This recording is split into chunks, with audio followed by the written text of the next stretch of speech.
Há quanto tempo você não renova as energias do seu lar? Sabe, as nossas tristezas, mágoas e até o sentimento de solidão e despertencimento acumulam aqui.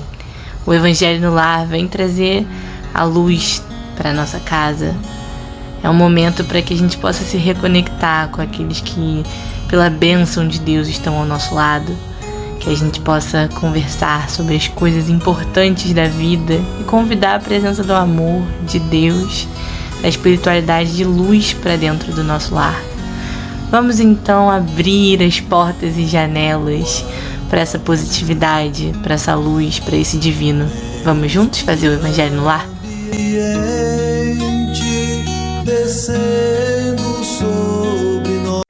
Olá, amigos! Vamos para mais um Evangelho. Muito bom estar aqui com vocês.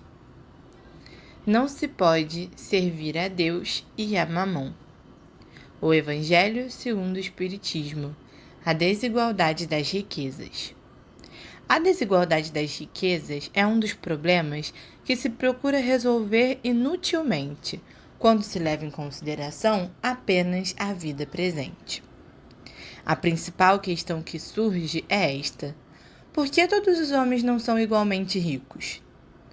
Eles não o são por uma razão muito simples: porque não são igualmente inteligentes, ativos e laboriosos para adquirir, nem comedidos e previdentes para conservar.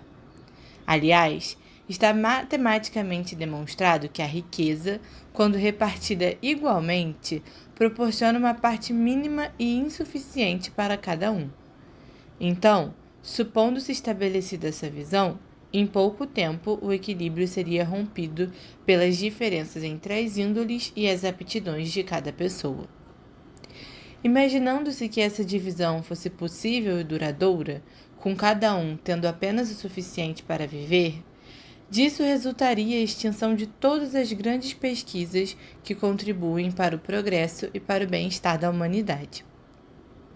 Admitindo-se que ela desse a cada um somente o necessário, não haveria mais o estímulo que impulsiona os homens às grandes descobertas e aos empreendimentos úteis. Assim, se Deus a concentra em certos pontos, é para que dali se propague em quantidade suficiente conforme as necessidades. Admitindo isso, pergunta-se: por que Deus concede a pessoas incapazes de fazê-la frutificar para o bem de todos? Eis aqui mais uma prova da sabedoria e da bondade de Deus. Ao dar ao homem o livre-arbítrio, quis que ele chegasse, por experiência própria, a distinguir o bem do mal, e que a prática do bem fosse o resultado dos seus próprios esforços e da sua própria vontade. O homem não deve ser conduzido irrevogavelmente nem ao bem nem ao mal, porque se fosse assim, não passaria de um instrumento passivo e irresponsável, como os animais. A riqueza é o meio de colocá-lo à prova moralmente. Mas como, ao mesmo tempo, é um poderoso meio de ação para o progresso, Deus não quer que ela fique por muito tempo improdutiva. Eis porque a transfere continuamente de mãos. Todos devem possuí-la para aprender a utilizá-la e demonstrar o uso que sabem fazer dela.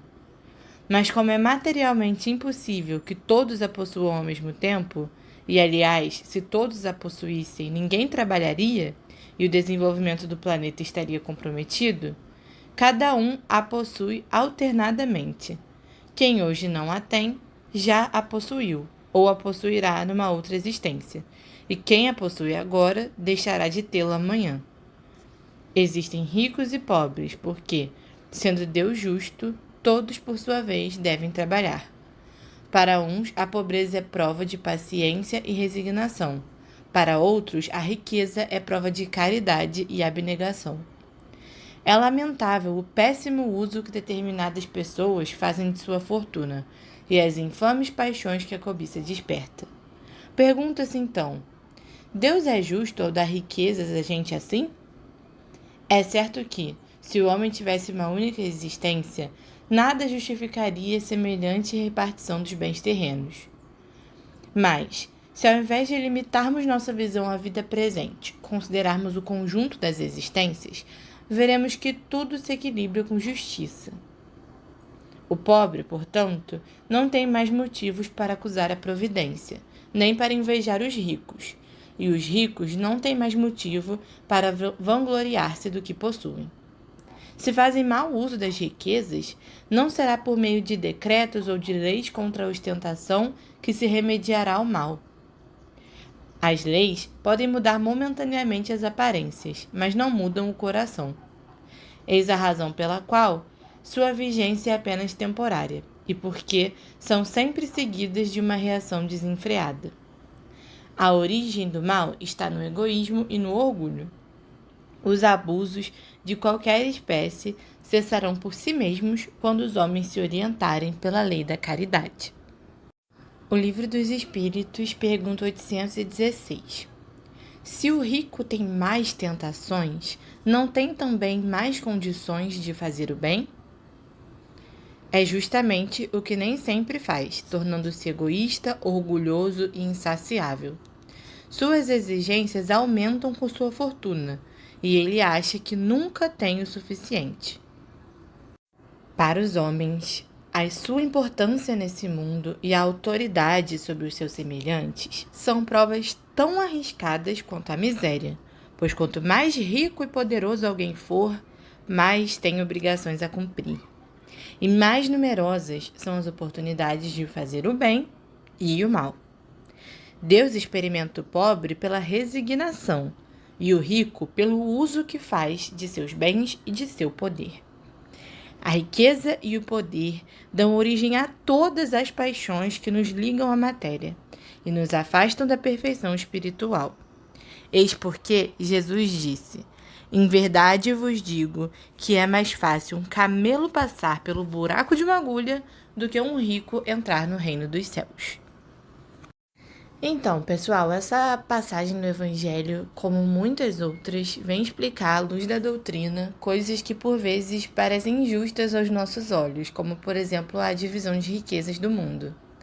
Aqueles que vêm nessa existência com bastante riqueza material passam por uma prova enorme, né? A prova da caridade, a prova de saber utilizar bem o dinheiro, porque o dinheiro é uma forma de energia, certo? Então, o que a gente faz com os recursos que a gente tem diz muito sobre a nossa evolução, sobre se a gente está refletindo sobre o nosso papel no mundo, sobre as coisas que a gente precisa colaborar e evoluir.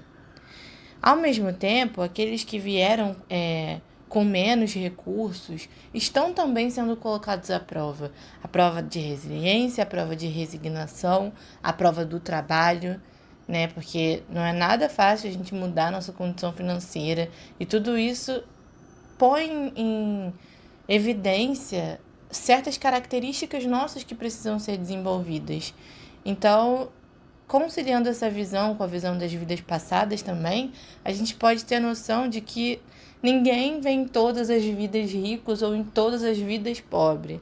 A gente se alterna para que cada espírito possa passar por todas as fases dessa provação e desenvolver aquilo que é necessário ao seu espírito. Então, tendo essa visão mais ampla, a gente consegue entender melhor certas coisas e repensar se a gente tem desenvolvido as características que nós precisamos de acordo com as condições que nós temos nessa vida. Fica aí a reflexão. Um abraço, amigos!